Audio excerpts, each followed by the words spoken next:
Hello guys, I'm Colin. I'm going to show you my 11th round of Zul'Farrak.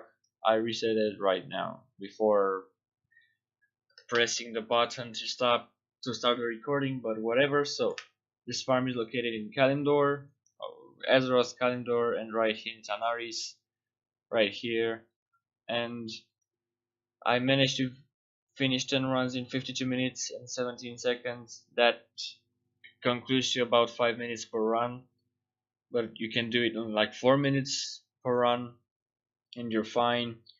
I got a looted item value of, let's say, 57k and 16 noteworthy items, a couple of blue items, a couple of log boxes, a couple of crafting reagents, but mostly items that I will not sell, and in fact I will disenchant them or equip them if I don't have them in my collection. But still a couple of good items that can drop here. I got also a purple one, which the item value show that it's around 4k, but I will see the price. I'm not sure for Black Skull Shield. I haven't sold any so far because I never got any. This is my first time getting one. A couple of green items that are very good, but ever since 735 this dungeon has the chance to drop not only Jade set as it could before, but now it can drop also Glorious sets, so this one is one of the best farms to do right now. This along with BRD or RFD and so on. These dungeons are just insane, and I'm going to show you my path. My path is pretty simple, but first of all I'm going to use Tartare. The talents are the same. I'm on my tank spec if you're a monk. Chi Torpedo Statue and Rushing Jade Wind. You can do this with a Druid. I've seen many people doing with a Druid in their travel form and just aggroing everything until the end of the dungeon.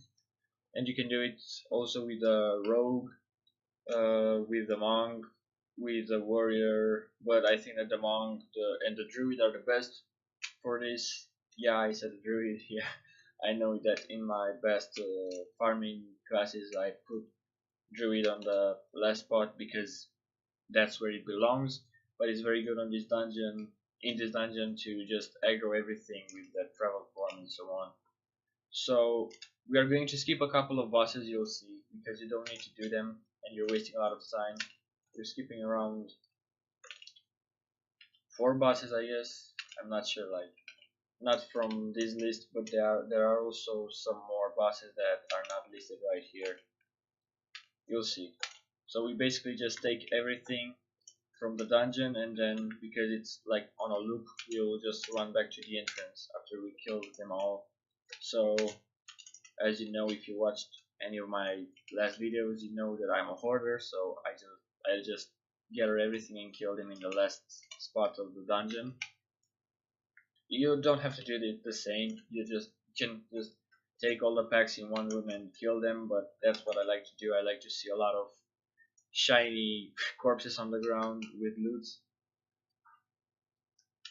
So here in the scarab room, you want to kill this boss because it will not follow you, and you can take all the scarabs like I'm doing right now if you want, but I've never seen many good drops from this scarab, so I'm not sure. You might want to save a couple of more seconds just by running through it, killing the boss, and then getting here to the grave zone, because the scarab don't have that many items in their loot tables. And now, as a monk, you can just put your statue and right click on them all, and then just come here, kill the boss, and then loot his chest, which is, by the way, every time unlocked, so you don't need a rope to unlock it. And in this zone, you just come here and right click on every grave, and uh, the zombies will appear and will get taunted by the statue if you're using monk, or you can just kill them. And one thing that might piss you off if you're as lucky as me is sometimes you'll get polymorphed. I haven't got polymorphed in this run, so it's kind of lucky. But I think that in the end of the dungeon, I will kind of get like 4 polymorphs at least. So now, as you saw, we did not kill this one here. We just basically run away from it, and we are not going up, and we are not going to kill those bosses there. We are just going to take every mob in here except for the execution that is up there, and we are just going to go to Gash Zrila, whatever its name is. And here's another boss in this room beside Gazilla. There is Hydromancer Veratha, which we will kill, but it doesn't drop like anything. It drops only some couple of blue soulbound items, which you can disenchant if you're an enchanter. I mean, it has a couple of green items, but they're not that good. I just saw this Bloodforged Helm. It's not that great, you know. You're not coming in here to get it. You're coming here to get the Jade sets, the Gloria sets, and because they are tuned to level 60, because they are scaled to level 60. There were some rumors before, but I haven't seen any dropping it. There were some rumors that T-Boos can drop in this place, you know, but I haven't heard of any report of it. Who knows, maybe if it's true, maybe you'll get it if you farm it. A pretty simple farm. So as you see, we're back like from the start. We went like this here. Now we're back here. And with a Druid, you just basically transform into your travel form, run around every place in this dungeon and get everything. Let's see if I get anything good. Yeah, great items, yay!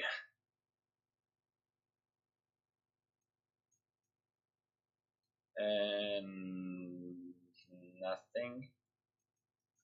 Yep, nothing. I'm lucky. A lot of great items at least. So I think this dungeon is one of the most worthy dungeons in 735. But it is one problem with this dungeon is that it has been overfarmed ever since 735 hit.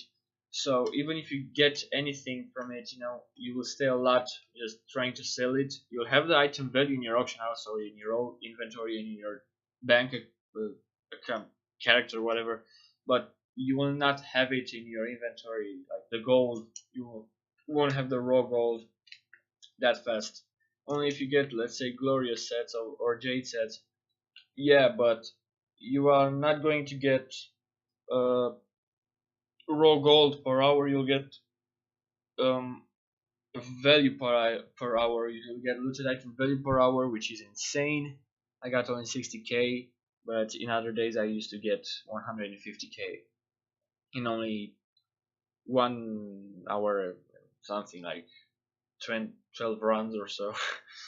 So I think this is a very good dungeon. Just go and do it. And since this is the last episode, because this is the last dungeon which appears in the classic dungeon stub, in the next episode of 11 off, or like let's say the this series, I will make a top list of the best dungeons, uh, and I will put them in like this sort of categories, you know, the lucky dungeons and the gold per hour dungeons, because when I farmed all of these, and it was kind of interesting to see how all of them work, I realized that not all of them are the same, and some of them are, let's say, good if you're lucky, but some of them are insane as well if you're not, because you'll get a lot of items that will fill up your auction house.